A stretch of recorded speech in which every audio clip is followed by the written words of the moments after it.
Hi, I'm Martha Driggers. I was born and raised in Ocala, Florida, and I lived 47 years on the Ocklawaha River.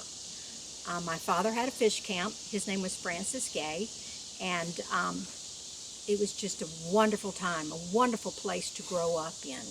This is a shot of the fish camp, aerial shot of the fish camp, and it shows State Road 40.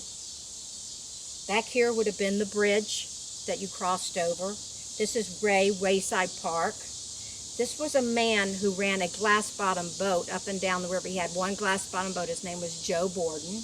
And then when the barge canal came through, he lost his waterfront, as we did. We lost our waterfront too. My dad had the fish camp. This is the fish camp here. He had two canals going through, and he rented boats. You could tent camp and pole fish off the river.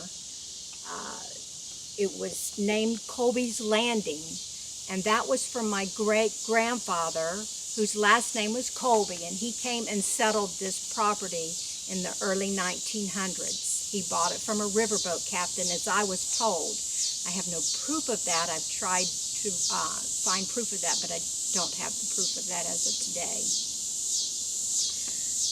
On the river, growing up, there was always fishermen on the river, and there was always a couple of fishermen that were our favorites. They would show up every week, and this guy just happened to be one of them, and he caught, I remember this day so much, he caught a 21-pound striped bass. He was so proud. I think that's one of the biggest fish that I've ever seen caught on the river. Now, I have seen bigger fish on the river that were catfish. And the catfish were huge. I can't explain to you how huge they were. You just look down on the side of the boat and they were almost half as big as your boat, your fishing boat, that is. This is a picture of my dad's fish camp. As you can see, it was busy. It was always busy on the weekends. He had gas tanks where they could fill up. He rented boats. He had candy and ice cream and Cokes and fishing tackle and equipment to repair your boat motor if something happened to your boat motor. But it was a wonderful, wonderful place to be in the action all the time down there on the river. This just happens to be another scene of it coming in from the canal, from the river to the canal of my dad's fish camp. And you can see up here how much land we've lost from just erosion of the river, which is a natural phenomenon for the river. The river turns, it loses and erodes. So in that picture, where's the riverbank now? About where that?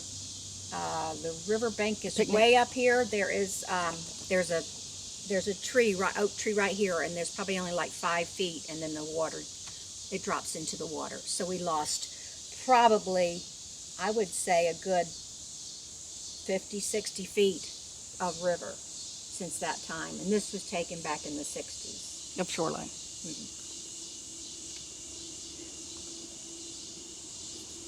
In the 60s, late 60s, the barge canal came through, and of course they took the waterfront. So of course my dad lost his fish camp, and Joe Borden lost his glass-bottom boat.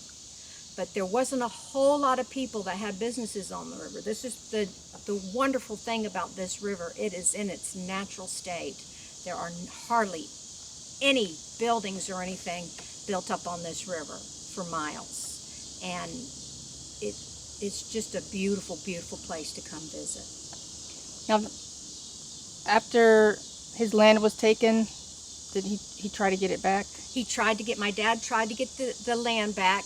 He had written in on the contract when they bought the land, the state bought the land, that he could, if the barge canal did not go through, he could buy it back at the prices that he sold it at. He went through 2 courts and he didn't get his land back. So it was pretty sad around our family for a time on that, but I guess we got accustomed to it. And for a long time, it was just like us going down to the river. I mean, there wasn't any constrictions or anything on us, so it was okay for us. And then it started building up. My dad built a campground on it, and it changed.